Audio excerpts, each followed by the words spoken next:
Wildcat, Poul Anderson. Many feel that man has a continuous need for frontiers. Today, the two most likely areas are the oceans and space. But with the development of time machines, the new future may be the past. Poul Anderson develops this possibility in the following story about 500 men who fight brontosaurs, plesiosaurs, long-necked aquatic dinosaurs, and an unexpected variety of carnosaur in order to pump oil. Now, it may seem strange to send oil workers into the Jurassic. However, the idea is derived from Fred Hoyle, a notable astronomer, who believes that petroleum on a bonding agent may have been present since the beginning of Earth. It was raining again, hot and heavy out of a hidden sky, and the air stank with swamp. Harries could just see the tall derricks a mile away, under a floodlight glare, and hear their engines mutter. Farther away, a bull brontosaur cried and thunder went through the night.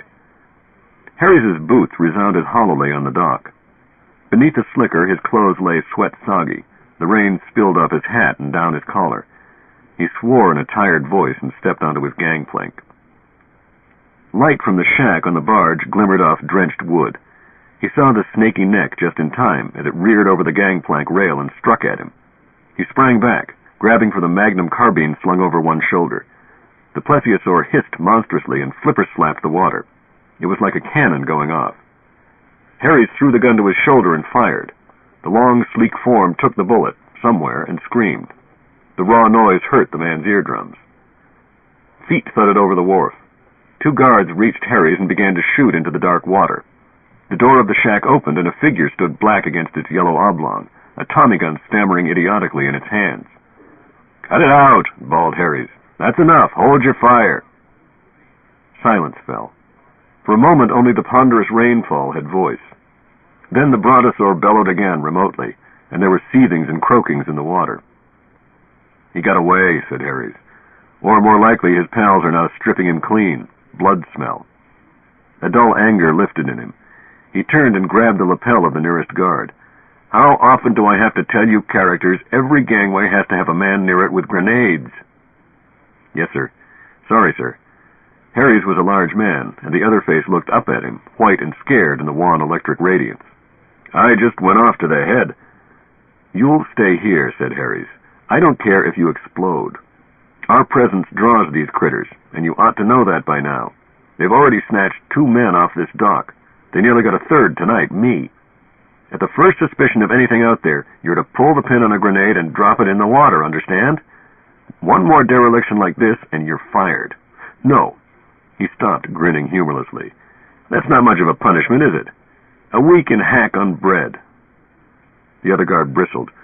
"Look here, Mr. Harries, we got our rights. The Union—" "Your precious Union is 100 million years in the future," snapped the engineer.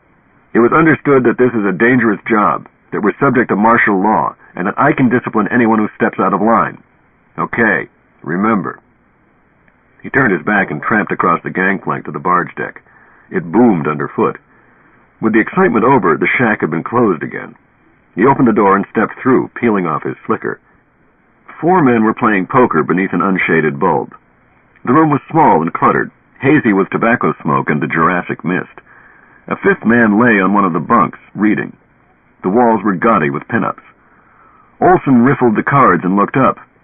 "Close call, boss," he remarked almost casually. "Want to sit in?" "Not now," said Harries. He felt his big square face sagging with weariness. "I'm bushed." He nodded at Carver, who had just returned from a prospecting trip farther north.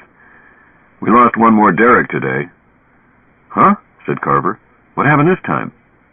"It turns out this is the mating season." Harries found a chair, sat down, and began to pull off his boots. "How they tell one season from another, I don't know. Length of day, maybe. But anyhow, the brontosaurs aren't shy of us anymore. They're going nuts. And now they go galley-hooting around and trample down charged fences or anything else that happens to be in the way.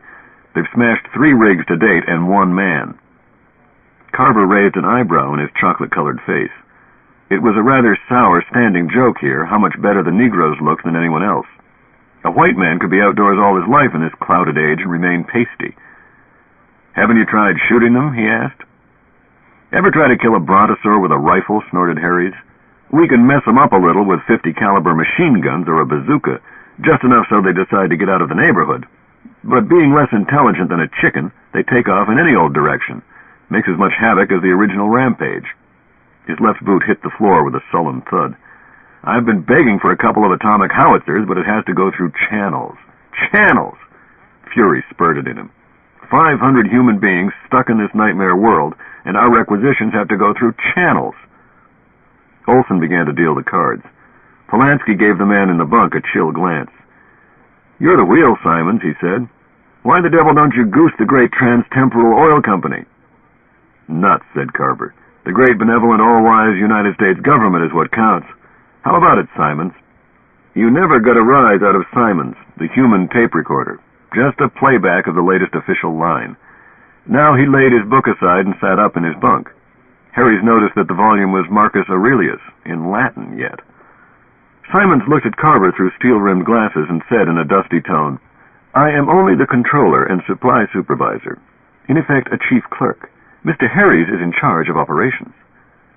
He was a small, shriveled man with thin gray hair above a thin gray face. Even here he wore a stiff-collared shirt and sober tie. One of the hardest things to take about him was the way his long nose waggled when he talked. "In charge," Harry spat expertly into a gaboon. "Sure, I direct the prospectors and the drillers and everybody else on down through the bull cook. But who handles the paperwork, all our reports and receipts and requests? You." He tossed his right boot on the floor. "I don't want the name of boss if I can't get the stuff to defend my own men." Something bumped against the supervisor's barge. It quivered and the chips on the table rattled. Since there was no outcry from the dock guards, Harry's ignored the matter. Some swimming giant. And except for the plesiosaurs and the non-malicious bumbling brontes, all the big dinosaurs encountered so far were fairly safe. They might step on you in an absent-minded way, but most of them were peaceful and you could outrun those that weren't. It was the smaller carnivores, about the size of a man, leaping out of brush or muck with a skull full of teeth, that had taken most of the personnel lost. Their reptile life was too diffuse. Even mortally wounded by elephant gun or grenade launcher, they could rave about for hours.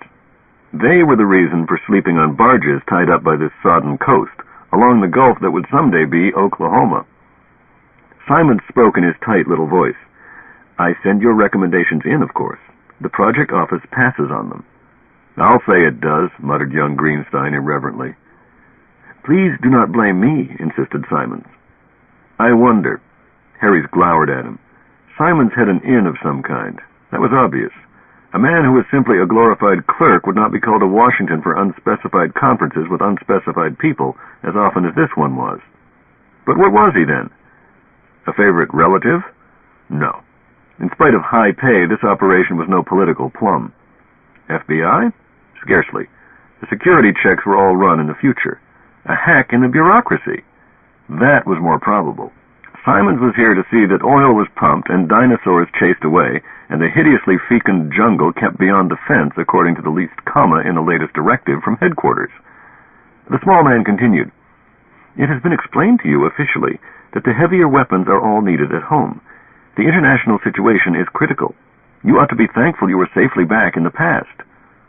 "Heat, large economy-sized alligators, and not a woman for 100 million years," grunted Olson. "I'd rather be blown up. Who dealt this mess?" "You did," said Polanski. "Give me 2 and make 'em good." Harry stripped the clothes off his thick, hairy body, went to the rear of the cabin, and entered the shower cubby. He left the door open to listen in. A boss was always lonely. Maybe he should have married when he had the chance. But then he wouldn't be here. Except for Simons, who was a widower, and in any case more a government than company man, Transico had been hiring only young bachelors for operations in the field. "It seems kind of funny to talk about the international situation," remarked Carver. "Hell, there won't be any international situation for several geological periods." "The inertial effect makes simultaneity a valid approximational concept," declared Simons pedantically. His habit of lecturing scientists and engineers on their professions had not endeared him to them. "If we spend a year in the past, we must necessarily return to our own era to find a year gone, since the main projector operates only at the point of its own existence, which—" "Oh, stow it," said Greenstein. "I read the orientation manual, too." He waited until everyone had cards, then shoved a few chips forward and added, "I'd rather spend my time a little nearer home, say with Cleopatra." "Impossible," Simons told him. "Inertial effect again." In order to send a body into the past at all, the projector must energize it so much that the minimal time distance we can cover becomes precisely the one we have covered to arrive here, 101,327,000, etc. years. But why not time hop into the future? You don't buck entropy in that direction. I mean, I suppose there is an inertial effect there too, but it would be much smaller, so you could go into the future about 100 years at a hop, according to the handbook, supplied Polanski. So why don't they look at the 21st century? Asked Greenstein. I understand that is classified information, Simon said. His tone implied that Greenstein had skirted some unimaginably gross obscenity. Harries put his head out of the shower. Sure, it's classified, he said. They'd classify the wheel if they could. But use your reason and you'll see why travel into the future isn't practical. Suppose you jump 100 years ahead. How do you get home to report what you've seen? The projector will yank you 100 million years into the past, less the distance you went forward. Simons dove back into his book. Somehow he gave an impression of lying there rigid with shock that men dared think after he had spoken the phrase of taboo. Yes. I get it. Greenstein nodded. He had been recruited only a month ago to replace a man drowned in a moss-veiled bog. Before then, like nearly all the world, he had had no idea time travel existed. So far, he had been too busy to examine its implications. To Harries, it was an old, worn-thin story. I dare say they did send an expedition 100 million years up, so it could come back to the same week as it left, he said. Don't ask me what was found. Classified. Tip-top secret. Burned before reading. You know, though, said Polanski in a reflective tone, I've been thinking some myself. Why are we here at all? I mean, oil is necessary to defense and so forth, but it seems to me it'd make more sense for the U.S. Army to come through, cross the ocean, and establish itself where the enemy nations are going to be. Then we'd have a gun pointed at their heads. Nice theory, said Harries. I've daydreamed myself. But there's only one main projector, to energize all the subsidiary ones. Building it took almost the whole world's supply of certain rare earths. Its capacity is limited.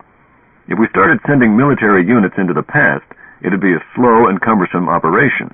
And not being a security officer, I'm not required to kid myself that Moscow doesn't know we have time travel.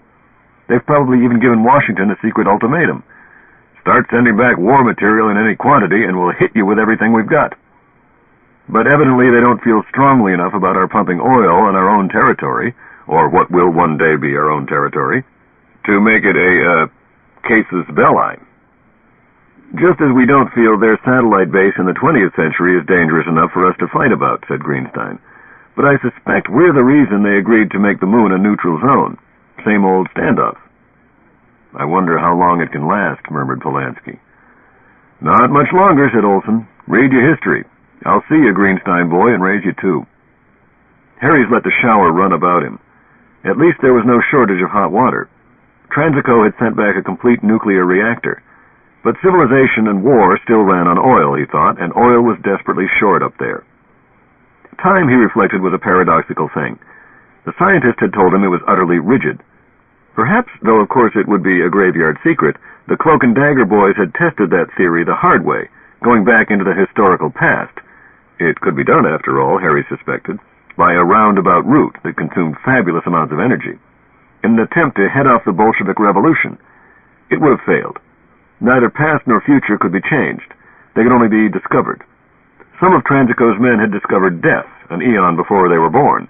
But there would not be such a shortage of oil in the future if Transico had not gone back and drained it in the past. A self-causing future. Primordial stuff, petroleum. Hoyle's idea seemed to be right. It had not been formed by rotting dinosaurs, but was present from the beginning. It was the stuff that had stuck the planets together. And, Harry's thought, was sticking to him now. He reached for the soap. Earth spun gloomily through hours, and morning crept over wide brown water. There was no real day as men understood day. The heavens were a leaden sheet with dirty black rain clouds scudding below the permanent fog layers. Harry's was up early, for a shipment was scheduled. He came out of the boss's mess hall and stood for a moment looking over the mud beach and the few square miles of cleared land, sleazy buildings, and gaunt derricks inside an electric mesh fence. Automation replaced thousands of workers, so that 500 men were enough to handle everything. But still the compound was the merest scratch, and the jungle remained a terrifying black wall. Not that the trees were so utterly alien. Besides the archaic grotesqueries like ferns and mosses of gruesome size, he saw cycad, redwood, and ginkgo, scattered prototypes of oak and willow and birch. But Harry's missed wildflowers. A working party with its machines was repairing the fence the brontosaur had smashed through yesterday, the well it had wrecked, the inroads of brush and vine. A Caterpillar tractor hauled a string of loaded wagons across raw red earth. A helicopter buzzed overhead on watch for dinosaurs. It was the only flying thing. There had been a nearby pterodactyl rookery, but the men had cleaned that out months ago. When you got right down to facts, the most sinister animal of all was man. Greenstein joined Harry's. The new assistant was tall, slender, with curly brown hair and the defenseless face of youth. Above boots and dungarees, he wore a blue sports shirt. It offered a kind of defiance to this sullen world. "Smoke?" he invited. "Thanks." Harry's accepted the cigarette. His eyes still dwelt on the drills. Their walking beams went up and down, like a joyless copulation. Perhaps a man could get used to the Jurassic rainforest and eventually see some dark beauty there, for it was at least life. But this field would always remain hideous, being dead and pumping up the death of men. "How's it going, Sam?" he asked when the tobacco had soothed his palate. "All right," said Greenstein. "I'm shaking down, but God, it's good to know today is mail call." They stepped off the porch and walked toward the transceiving station. Mud squelched under their feet. A tuft of something, too pale and fleshy to be grass, stood near Harry's path. The yard crew had better uproot that soon, or in a week it might claim the entire compound. "Girlfriend, I suppose," said the chief. "That does make a month into a hell of a long drought between letters." Greenstein flushed and nodded earnestly. "We're going to get married when my 2 years here are up," he said. "That's what most of them plan on. A lot of saved-up pay and valuable experience. Sure, you're fixed for life." It was on Harry's tongue to add that the life might be a short one, but he suppressed the impulse. Loneliness dragged at his nerves. No one waited in the future for him. It was just as well, he told himself during the endless nights. Hard enough to sleep without worrying about some woman in the same age as the cobalt bomb. "I've got her picture here, if you'd like to see it," offered Greenstein shyly. His hand was already on his wallet. A tired grin slid up Harry's mouth. "Right next to your, heart, eh?" he murmured. Greenstein blinked, threw back his head, and laughed. The field had not heard so merry a sound in a long while.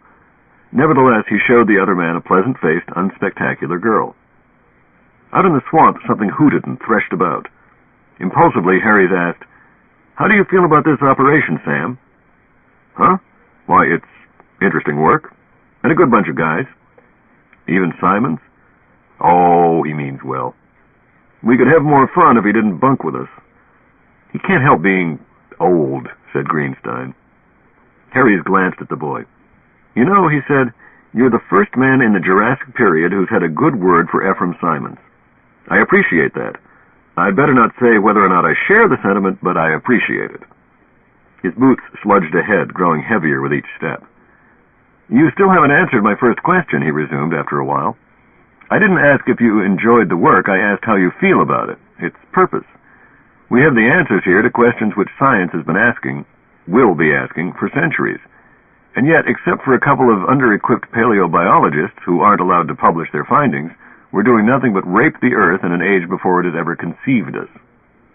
Greenstein hesitated.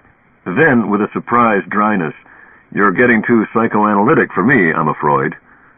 Harry's chuckled. Today seemed a little more alive all at once. "Touché. Well, I'll rephrase Joe Polanski's question of last night. Do you think the atomic standoff in our home era, to which this operation is potentially rather important, is stable?" Greenstein considered for a moment. "No," he admitted. "Deterrence is a stopgap till something better can be worked out." "They've said as much since it first began. Nothing has been done. It's improbable that anything will be. Ole Olson describes the international situation as a case of the irresistibly evil force colliding with the immovably stupid object." "Ole likes to use extreme language," said Greenstein. "So tell me, what else could our side do?" "I wish to God I had an answer," Harry sighed. "Pardon me. We avoid politics here as much as possible. We're escapists in several senses of the word. But frankly, I sound out new men. I was doing it to you. Because in spite of what Washington thinks, a Q clearance isn't all that a man needs to work here." "Did I pass?" asked Greenstein a bit too lightly. "Sure, so far. You may wish you hadn't. The burning issue today is not whether to tolerate privileged neutralism, or whatever the latest catchword is up there. It's, did I get the armament I've been asking for?" The transceiving station bulked ahead. It was a long corrugated iron shed, but dwarfed by the tanks that gleamed behind it. Every one of those was filled, Harries knew. Today they would pump their crude oil into the future. Or rather, if you wanted to be exact, their small temporal unit would establish a contact, and the gigantic main projector in the 20th century would then suck the liquid toward itself. And in return, the compound would get food, tools, weapons, supplies, and mail. Harries prayed for at least one howitzer, and no VIPs. That senator a few months ago. For a moment, contemplating the naked ugliness of tanks and pumps and shed, Harries had a vision of this one place stretching through time. It would be abandoned someday, when the wells were exhausted, and rain and jungle would rapidly eat the last thin traces of man. Later would come the sea, and then it would be dry land again, a cold prairie scoured by glacial winds. And then it would grow warm, and on and on. A waste of years until the time projector was invented, and the great machine stood on this spot. And afterward?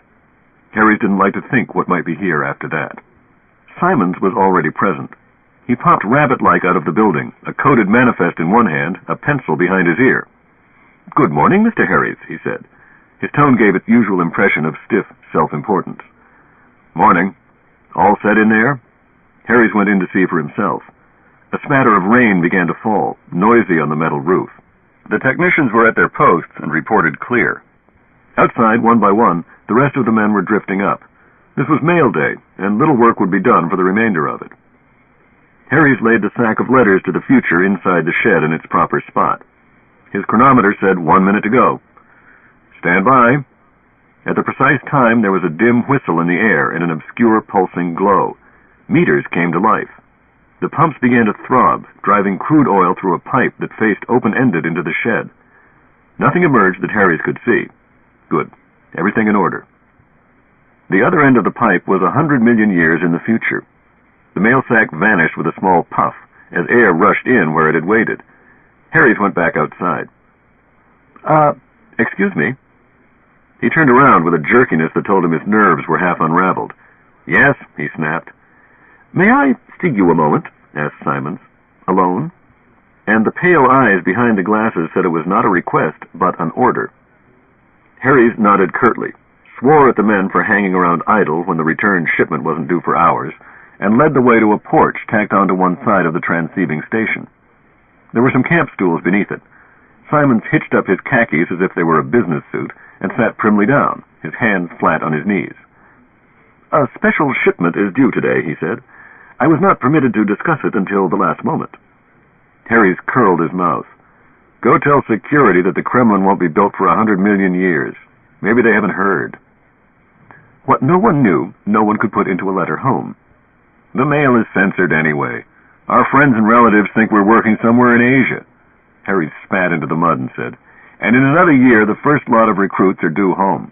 Plan to shoot them as they emerge so they can't possibly talk in their sleep?" Simons seemed too humorless even to recognize sarcasm.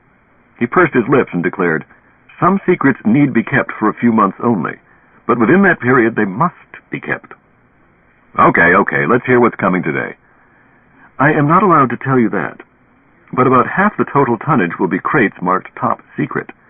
These are to remain in the shed, guarded night and day by armed men." Simons pulled a slip of paper from his jacket. "These men will be assigned to that duty, each one taking 8 hours a week." Harries glanced at the names. He did not know everyone here by sight, though he came close, but he recognized several of these. "Brave, discreet, and charter subscribers to National Review," he murmured. "Teachers' pets. All right. Though I'll have to curtail exploration correspondingly. Either that or else cut down on escorts and sacrifice a few extra lives." "I think not. Let me continue. You will get these orders in the mail today, but I will prepare you for them now. A special house must be built for the crates as rapidly as possible, and they must be moved there immediately upon its completion.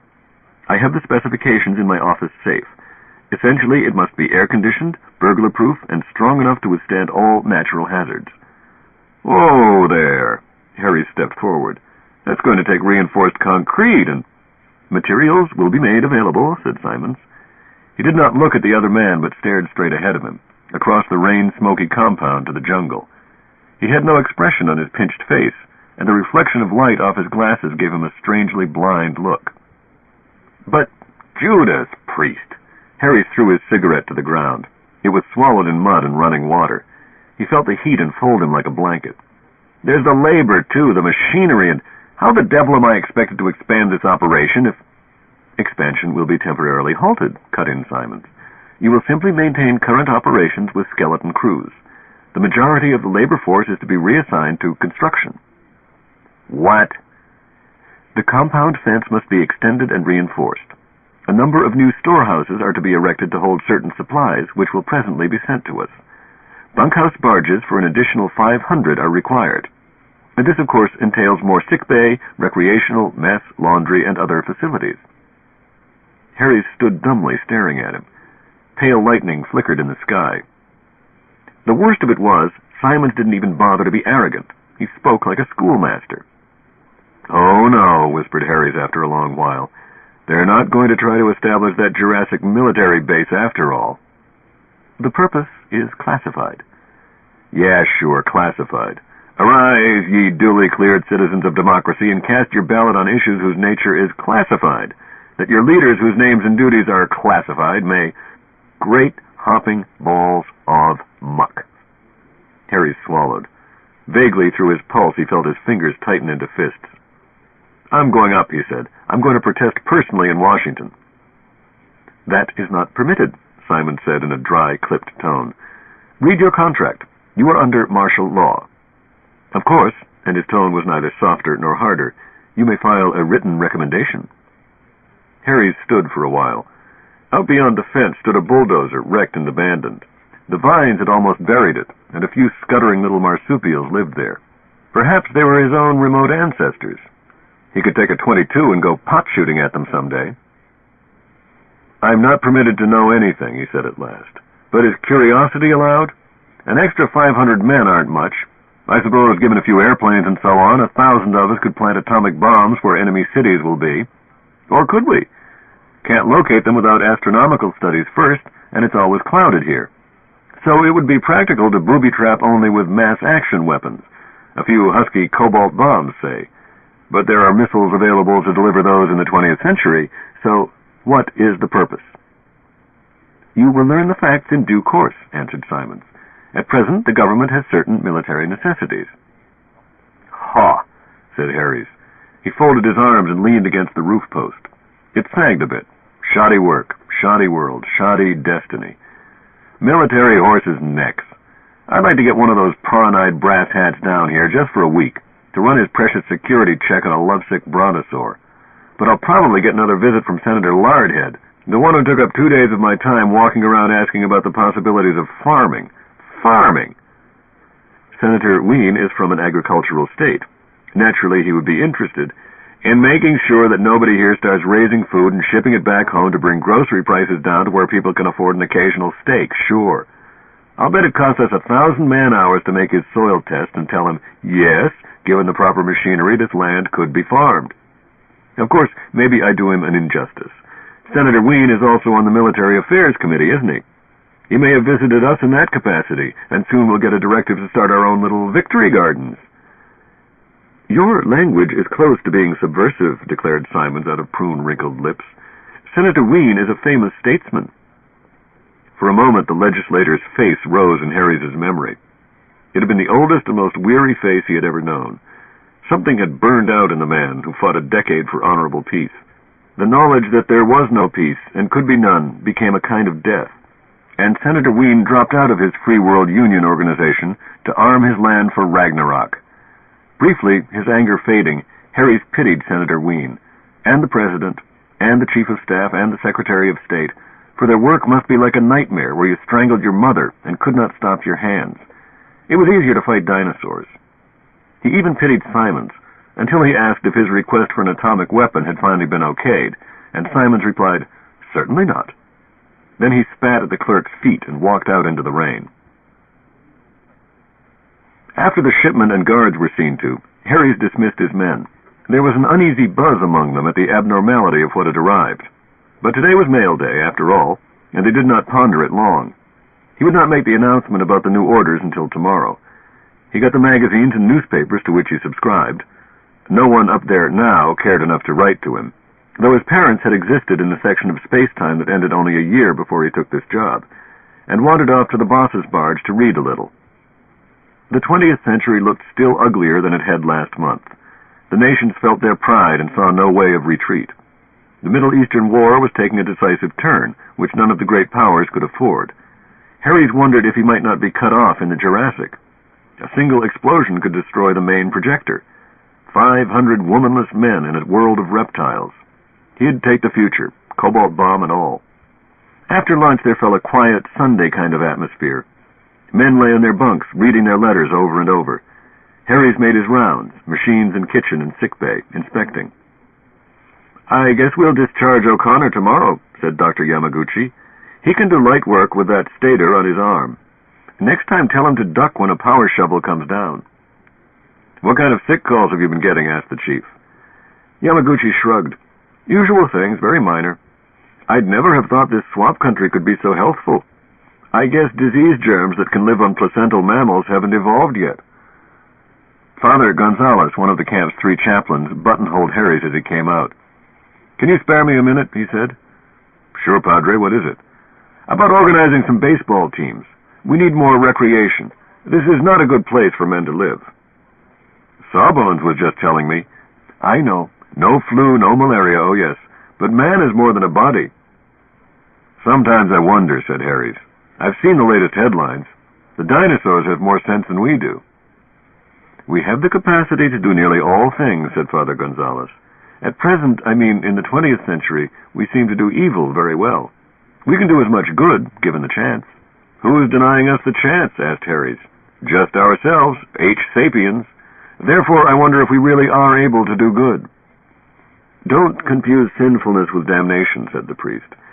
"We have perhaps been unfortunate in our successes, and yet even our most menacing accomplishments have a kind of sublimity.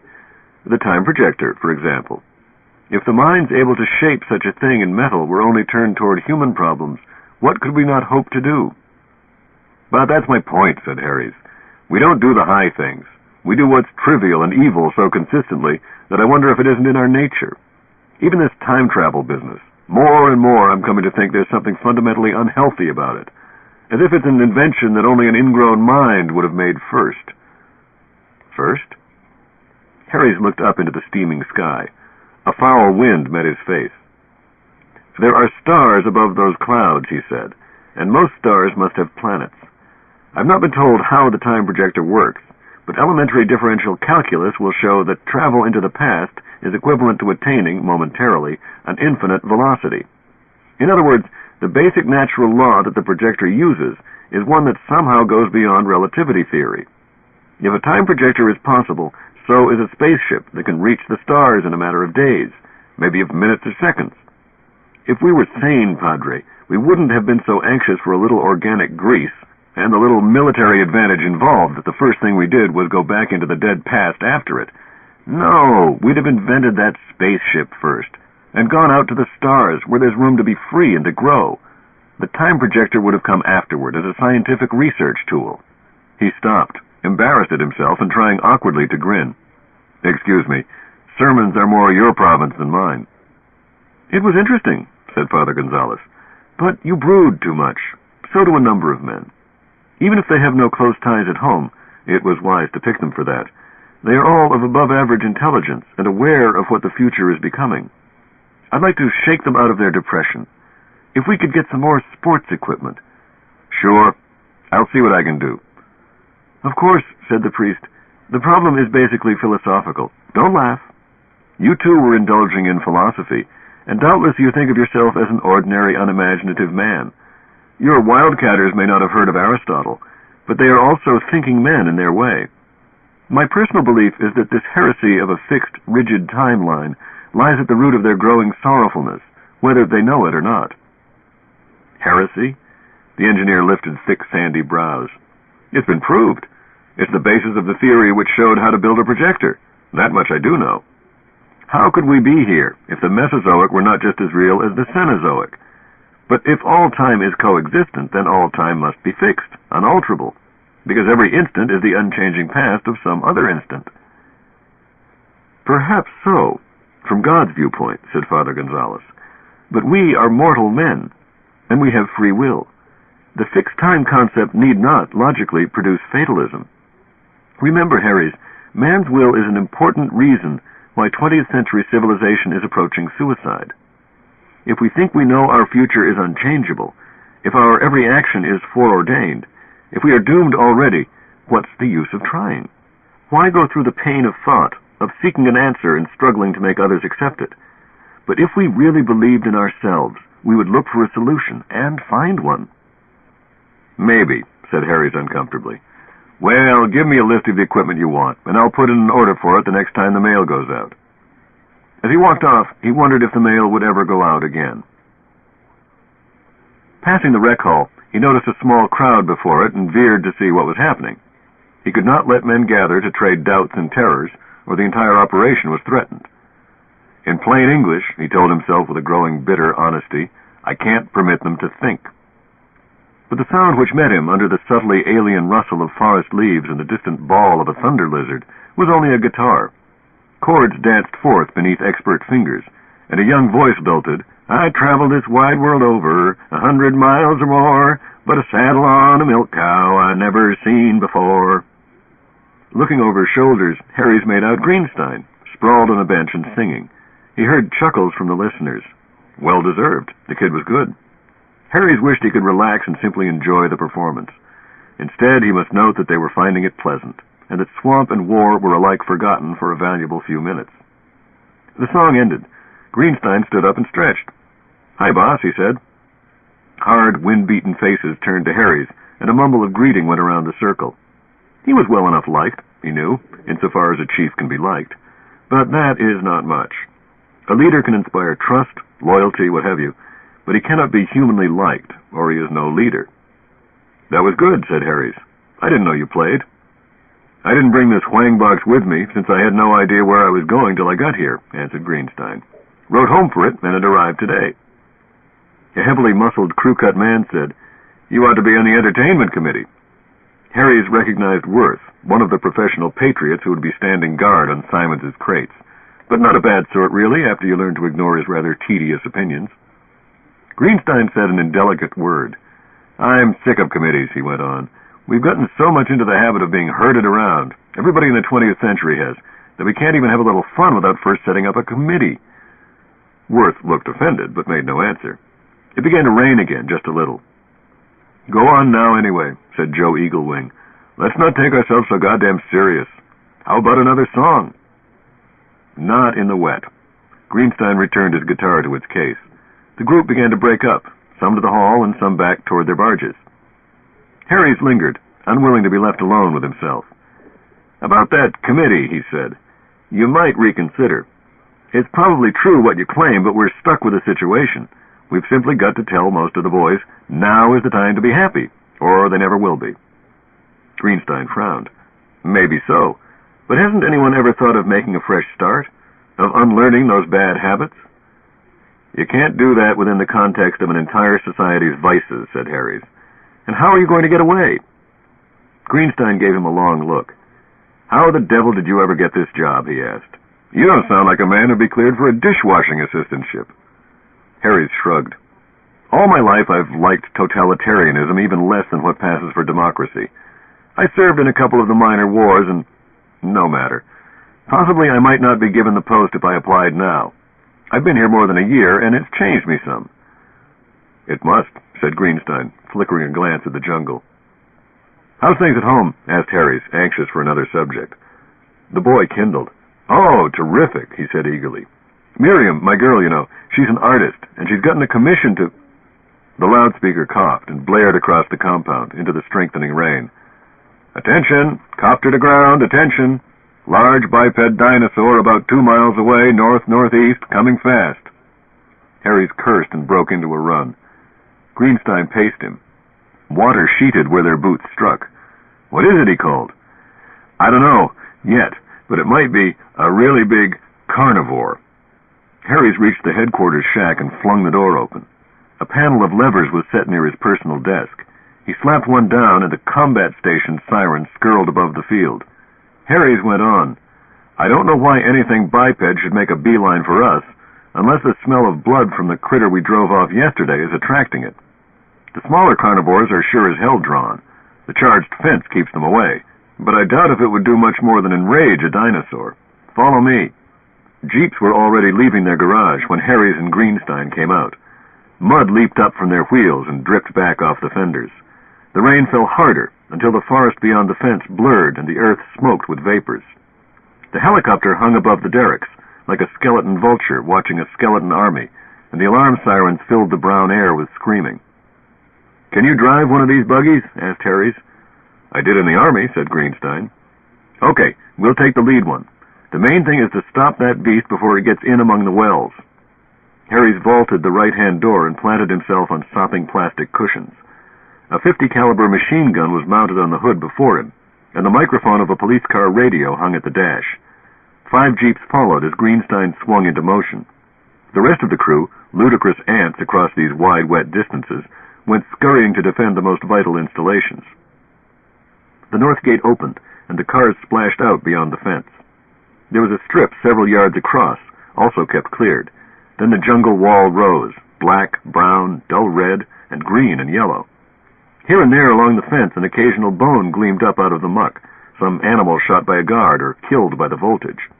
Oddly enough, Harry's irrelevantly remembered, such a corpse drew enough scavenging insects to clean it in a day, but it was usually ignored by the nasty man-sized hunter dinosaurs that still slunk and hopped and slithered in this neighborhood. Reptiles just did not go in for carrion. However, they followed the odor of blood. "Farther east," said the helicopter pilot's radio voice. "There. Stop. Face the woods. He's coming out in a minute. Good luck, boss. Next time give me some bombs and I'll handle the bugger myself." "We haven't been granted any heavy weapons." Harry's licked lips that seemed rough. His pulse was thick. No one had ever faced a tyrannosaur before. The jeeps drew into line, and for a moment only their windshield wipers had motion. Then undergrowth crashed, and the monster was upon them. It was indeed a tyrannosaur, thought Harry's in a blurred way, a close relative at least. He remembered vaguely that the Tyrannosaurus rex belonged in the Cretaceous period, but never mind, this fellow was some kind of early cousin, unknown to science until this moment. It blundered ahead with the overweighted, underwitted stiffness which paleontologists had predicted, and which had led some of them to believe that it must have been a gigantic carrion-eating hyena. Footnote. Editor's note. For evidence relating to this possibility of undiscovered carnosaurs, see L. Sprague de Camp and Catherine Crook de Camp, The Day of the Dinosaur. Garden City, New York, Doubleday and Company, Incorporated, 1968. 132 to 133. End the footnote. They forgot that, like the Cenozoic snake or crocodile, it was too dull to recognize dead meat as food, that the brontosaurs it preyed on were even more clumsy, and that sheer length of stride would carry it over the earth at a respectable rate. Harry saw a blunt head 3 man-heights above ground, and a tail ending 15 yards away. Scales of an unfairly beautiful steel gray shimmered in the rain, which made small waterfalls off flanks and wrinkled neck, and tiny useless forepaws. Teeth clashed in a mindless reflex. The ponderous belly wagged with each step, and Harry's felt the vibration of tons coming down claw-footed. The beast paid no attention to the jeeps, but moved jerkily toward the fence. Sheer weight would drive it through the mesh. "Get in front of him, Sam," yelled the engineer. He gripped the machine gun. It snarled on his behalf, and a sleet of bullets stitched a bloody seam across the white stomach. The tyrannosaur halted, weaving its head about. It made a hollow coughing roar. Greenstein edged the jeep closer. The others attacked from the sides. Tracer streams hosed across alligator tail and bird legs. A launched grenade burst with a little puff on the right thigh. It opened a red ulcer-like crater. The Tyrannosaurus swung slowly about toward one of the cars. That jeep dodged aside. "Get in on him," shouted Harry's. Greenstein shifted gears and darted through a fountain of mud. Harry's stole a glance. The boy was grinning. Well, it would be something to tell the grandchildren, all right. His jeep fled past the Tyrannosaur, whipped about on 2 wheels, and crouched under a hammer of rain. The reptile halted. Harry's cut loose with his machine gun. The monster standing there, swaying a little, roaring and bleeding, was not entirely real. This had happened 100 million years ago. Rain struck the hot gun barrel and sizzled off. From the sides again, rapped Harries into his microphone. 2 and 3 on his right, 4 and 5 on his left. 6 go behind him and lob a grenade at the base of his tail. The Tyrannosaur began another awkward about-face. The water in which it stood was tinged red. Aim for his eyes, yelled Greenstein, and dashed recklessly toward the profile now presented him. The grenade from behind exploded. With a sudden, incredible speed, the Tyrannosaur turned clear around. Harries had an instant's glimpse of the tail like a snake before him, and then it struck. He threw up an arm and felt glass bounce off it as the windshield shattered. The noise when metal gave way did not seem loud, but it went through his entire body. The Jeep reeled on ahead. Instinct sent Harries to the floorboards. He felt a brutal impact as his car struck the dinosaur's left leg. It hooted far above him. He looked up and saw a foot with talons raised and filling the sky. It came down. The hood crumpled at his back, and the engine was ripped from the frame. Then the Tyrannosaur had gone on. Harries crawled up into the bucket seat. It was canted at a lunatic angle. "Sam," he croaked. "Sam! Sam!" Greenstein's head was brains and splinters, with half the lower jaw on his lap, and a burst-out eyeball staring up from the seat beside him. Harries climbed erect. He saw his torn-off machine gun lying in the mud. 100 yards off at the jungle edge, the Tyrannosaur fought the Jeeps. It made clumsy rushes, which they sideswerved, and they spat at it and gnawed at it. Harries thought in a dull, remote fashion, this can go on forever. A man is easy to kill. One swipe of a tail and all his songs are a red smear in the rain. But a reptile dies hard, being less alive to start with. I can't see an end to this fight. The number 4 Jeep rushed in. A man sprang from it and darted back in reverse from the monster's charge. The man, "Stop that, you idiot," whispered Harries into a dead microphone. "Stop it, you fool," plunged between the huge legs. He moved sluggishly enough with clay on his boots, but he was impossibly fleet and beautiful under that jerking bulk. Harries recognized Worth. He carried a grenade in his hand. He pulled the pin and dodged claws for a moment. The flabby, bleeding stomach made a roof over his head. Jaws searched blindly above him. He hurled the grenade and ran. It exploded against the Tyrannosaur's belly. The monster screamed. 1 foot rose and came down. The talons merely clipped Worth, but he went spinning, fell in the gumbo 10 feet away and tried weakly to rise, but couldn't. The Tyrannosaur staggered in the other direction, spilling its entrails. Its screams took on a ghastly human note. Somebody stopped and picked up Worth. Somebody else came to Harries and gabbled at him. The Tyrannosaur stumbled in yards of gut, fell slowly and struggled, entangling itself. Even so, it was hard to kill. The cars battered it for half an hour as it lay there, and it hissed at them and beat the ground with its tail. Harries was not sure it had died when he and his men finally left, but the insects had long been busy, and a few of the bones already stood forth clean white.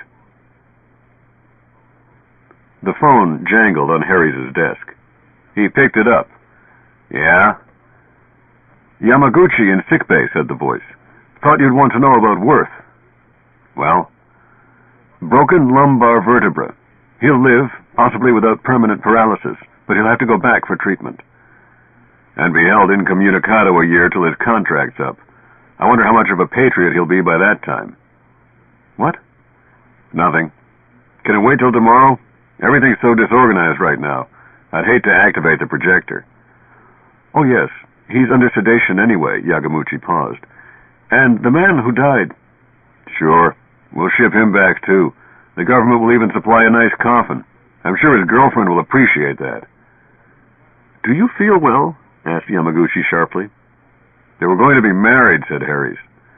He took another pull from the fifth of bourbon on his desk. It was getting almost too dark to see the bottle.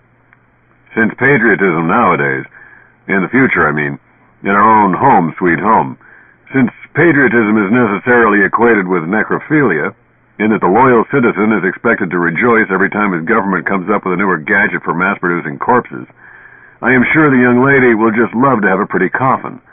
So much nicer than a mere husband. I'm sure the coffin will be chrome-plated." "Wait a minute. With tail fins." "Look here," said the doctor. "You're acting like a case of combat fatigue. I know you've had a shock today. Come see me and I'll give you a tranquilizer." "Thanks," said Harries. "I've got one." He took another swig and forced briskness into his tone. "We'll send him back tomorrow morning, then. Now don't bother me. I'm composing a letter to explain to the Great White Father that this wouldn't have happened if we'd been allowed one stinking little atomic howitzer. Not that I expect to get any results. It's policy that we aren't allowed heavy weapons down here, and who ever heard of facts affecting a policy? Why, facts might be un-American. He hung up, put the bottle on his lap and his feet on the desk, lit a cigarette and stared out the window. Darkness came sneaking across the compound like smoke. The rain had stopped for a while, and lamps and windows threw broken yellow gleams off puddles, but somehow the gathering night was so thick that each light seemed quite alone. There was no one else in the headquarters shack at this hour. Harry's had not turned on his own lights. To hell with it, he thought. To hell with it. His cigarette tip waxed and waned as he puffed, like a small dying star, but the smoke didn't taste right when invisible. Or had he put away so many toasts to dead men that his tongue was numbed? He wasn't sure. It hardly mattered. The phone shrilled again. He picked it up, fumble-handed, in the murk. "Chief of Operations," he said pleasantly. "To hell with you." "What?" Simon's voice rattled a bare bit. Then, "I have been trying to find you. What are you doing there this late?" "I'll give you 3 guesses. Playing pinochle? No.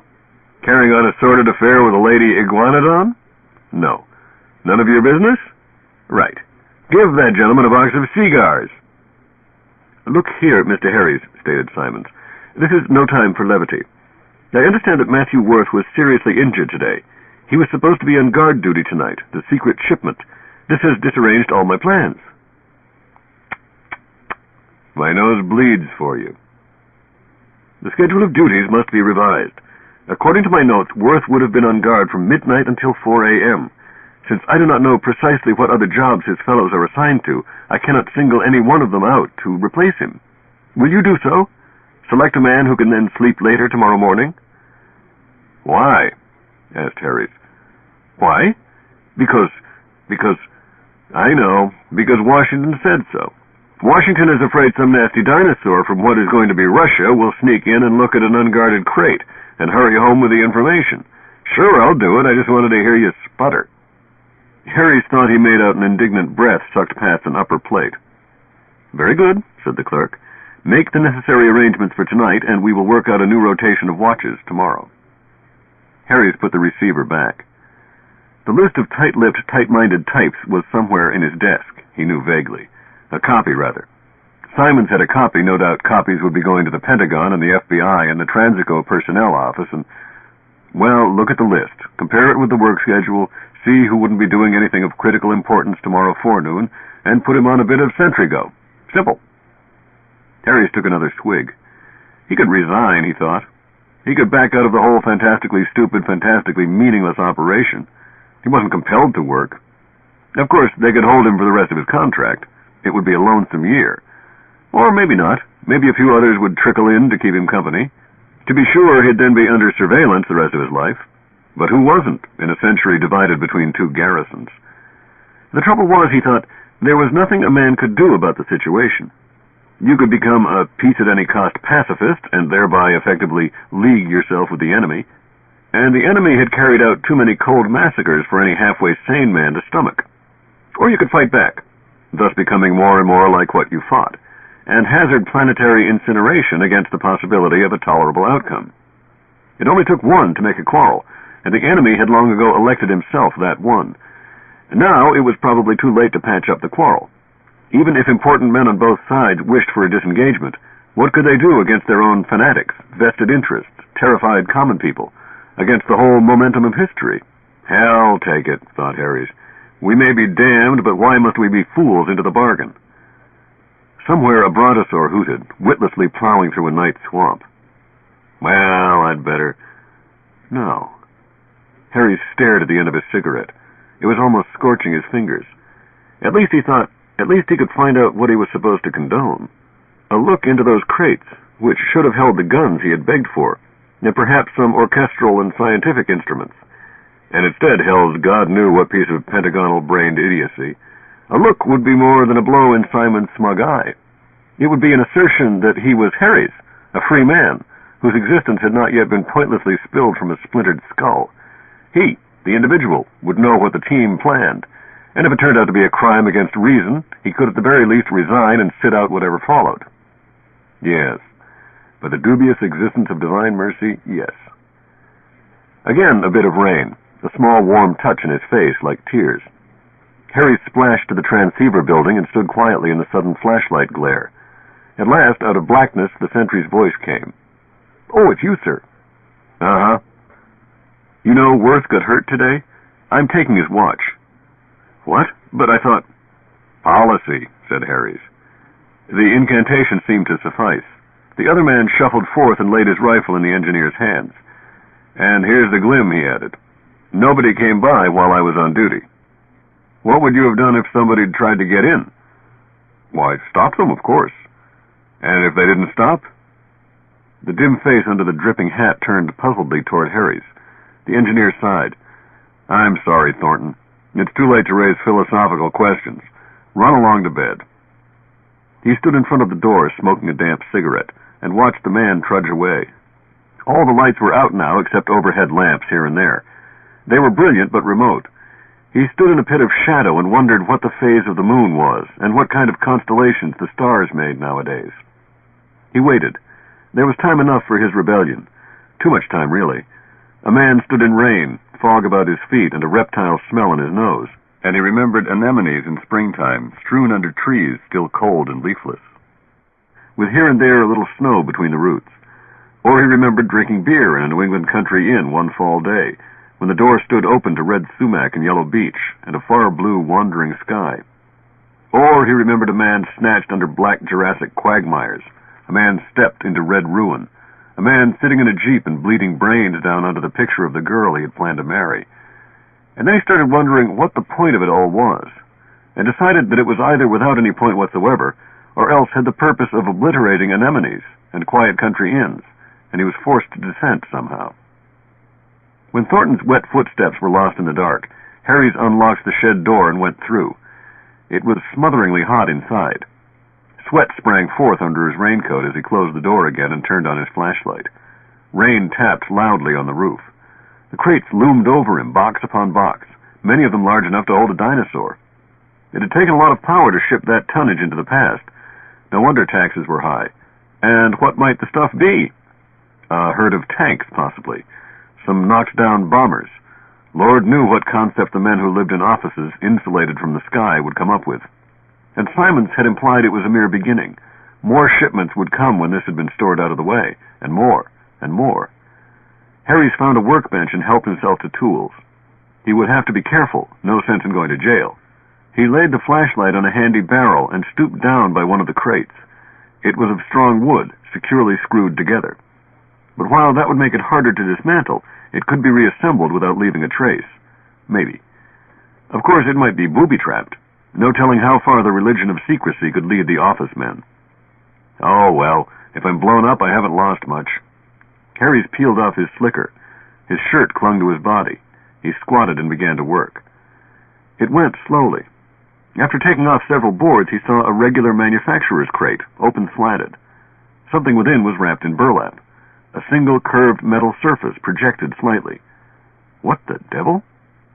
Harry's got a crowbar and pried one slat loose. The nails shrieked. He stooped rigid for a while, listening, but heard only the rain, grown more noisy. He reached in and fumbled with the padding. God, it was hot. Only when he had freed the entire blade did he recognize what it was, and then his mind would not quite function. He gaped a long while before the word registered. A plowshare.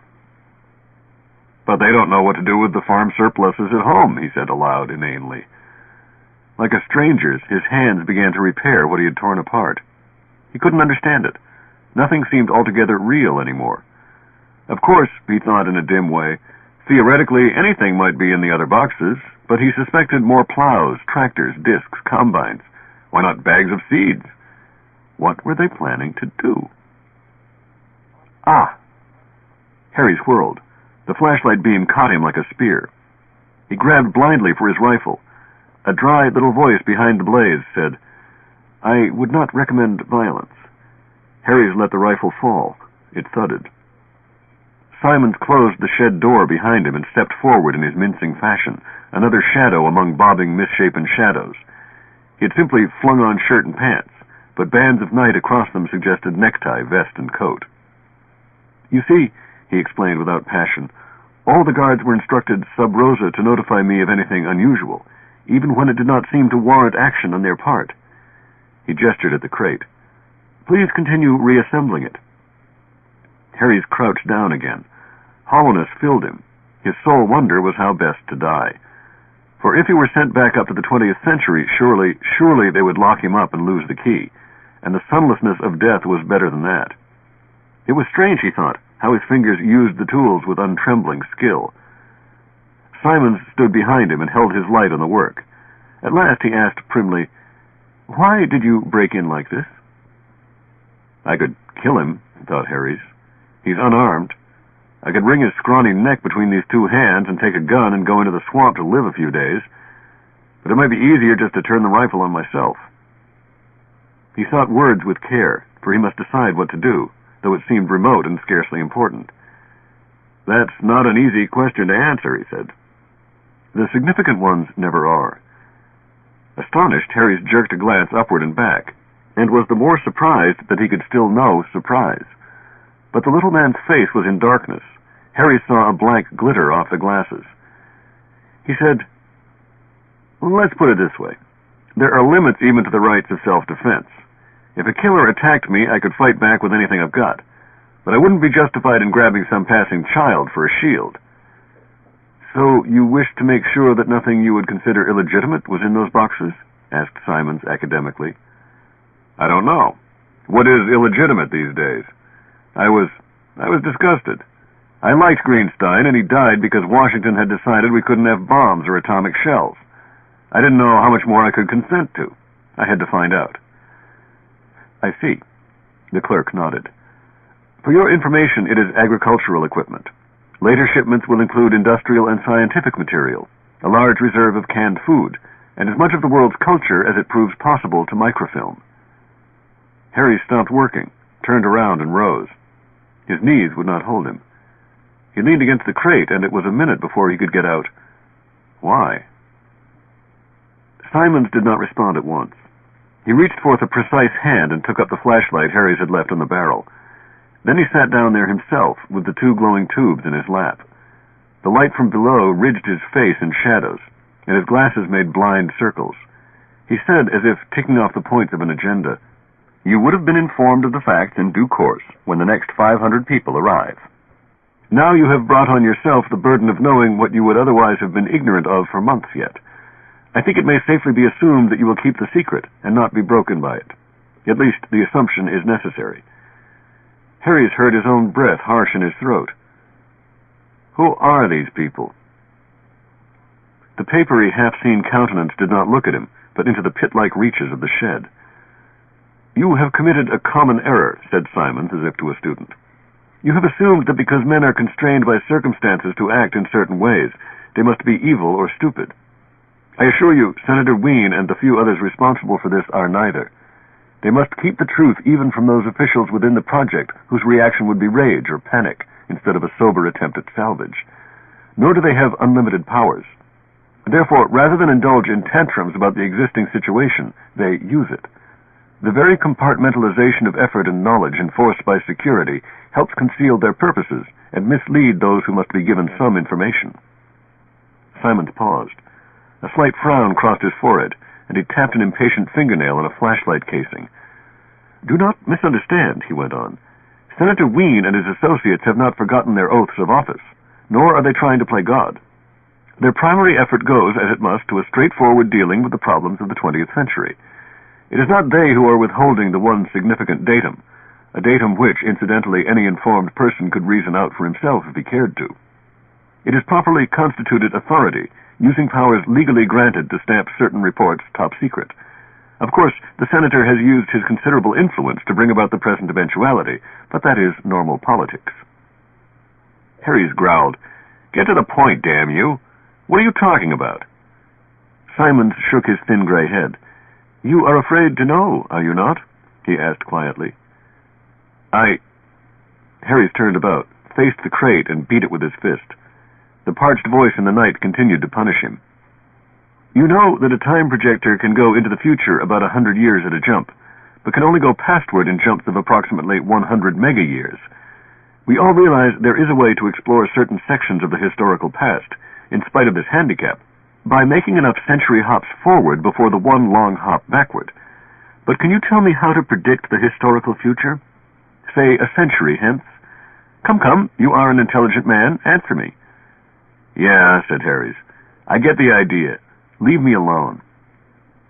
Team A, a group of well-equipped volunteers, went into the 21st century, pursued Simons. They recorded what they observed and placed the data in a chemically inert box within a large block of reinforced concrete, erected at an agreed-on location, one which a previous expedition to circa 100 million AD had confirmed would remain stable. I presume they also mixed radioactive materials of long half-life into the concrete to aid in finding the site. Of course, the bracketing of time jumps is such that they cannot now get back to the 20th century. But Team B went a full 100 mega-year jump into the future, excavated the data, and returned home. Harries squared his body and faced back to the other man. He was drained, so weary that it was all he could do to keep on his feet. What did they find? He asked. There was no tone in his voice or in him. Actually, several expeditions have been made to the year 100 million, said Simons. Energy requirements for a visit to 200 million AD or BC were considered prohibitive. In 100 million, life is re-evolving on Earth. However, as yet the plants have not liberated sufficient oxygen for the atmosphere to be breathable. You see, oxygen reacts with exposed rock, so that if no biological processes exist to replace it continuously, but you have a better technical education than I. Okay, said Harries, flat and hard. Earth was sterile for a long time in the future, including the 21st century? Yes. The radioactivity had died down enough so that Team A reported no danger to itself, but some of the longer-lived isotopes were still measurably present. By making differential measurements of abundance, Team A was able to estimate rather closely when the bombs had gone off. And approximately 1 year from the 20th century base date we are presently using. 1 year from now. Harry stared upward. Blackness met him. He heard the Jurassic rain on the iron roof like drums. Possibly less, Simons told him. There is a factor of uncertainty. This project must be completed well within the safety margin before the war comes. The war comes, Harries repeated. Does it have to come? Fixed timeline or not, does it have to come? Couldn't the enemy leaders be shown the facts? Couldn't our side even capitulate? Every effort is being made, said Simons like a machine.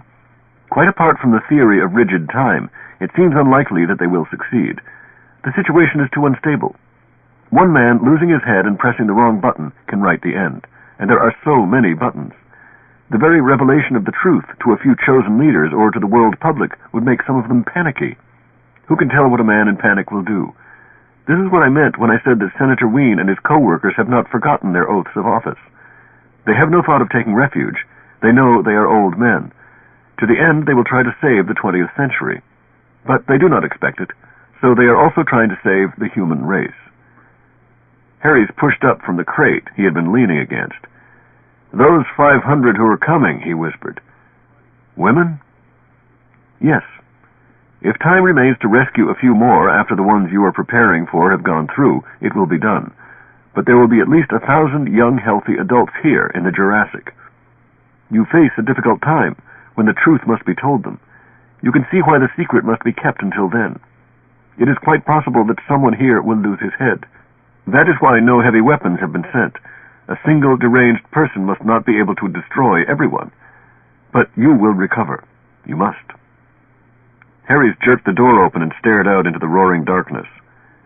No traces of us in the future, he said, hearing his voice high and hurt like a child's.